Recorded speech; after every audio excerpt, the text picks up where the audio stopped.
So the last company that we're going to share with you is one that's looking into the kind of health arena, and specifically using some of the expertise that they have with CRISPR-Cas9, which I believe you've also been hearing about from earlier speakers, to tackle the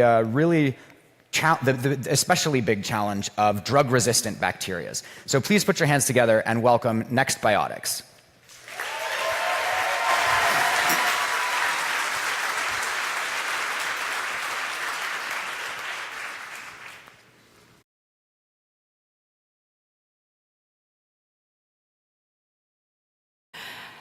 Less than a century ago, people used to live for 55 years. Today, people around the world live for 80 years. And some of us believe that one day we might live forever. Literature and research attributes the increase in life expectancy in a great deal to the development of antibiotics. But we, as humans do, have used and abused antibiotics. This has led to the bacteria to evolve and create antibiotic resistance, leaving some infections currently untreatable. The rise of antibiotic resistance has been identified as one of the greatest global health challenges that we face today. Currently, 2 million people are diagnosed with antibiotic resistance every year. And of those, 700,000 people die. That means that 700,000 people had an infection that could not be cured timely using antibiotics.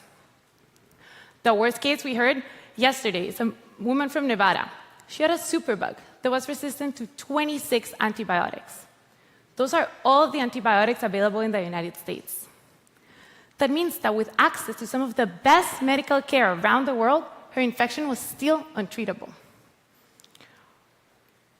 But the worst part about this problem is not the current state, but the trajectory.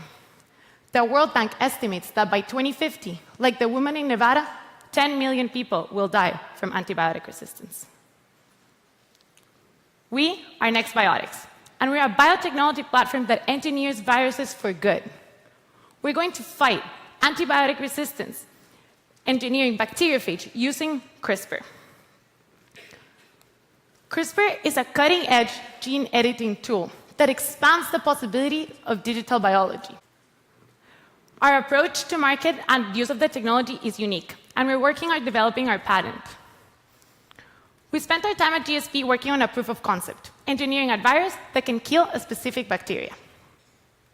But our goal is to become an engineered viruses for good company, and this has multiple uses. So we can use for human therapeutics in antibiotic resistance, but we can also target it in livestock and agriculture. We can try to kill the bacteria in food before you consuming, or sterilize the environment. But we're going to start with humans, because it is the most challenging and the most pressing issue that we need to solve. The timing for this is right. The problem is hitting a tipping point. If we don't address antibiotic resistance now, we might lose our chance. The technology is ready. CRISPR has proven time and time again that it can engineer viruses. And the legislation environment is changing. Regulation is speeding up the process of approval for medical drugs. We also have the right team to execute.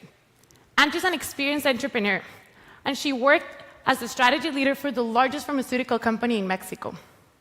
Jorge is a PhD candidate in biophysics at UC Berkeley, and he spent the last 4 years working at the Doudna lab, where the CRISPR technology was developed. His skill set is unique, not only here, but around the world. And my name's Maricel. I have a finance background and experience in strategy consulting. I've helped industry leaders build new businesses. We want to enable you to live both longer and healthier lives. We're Nextbiotics, engineered viruses for good. Thank you.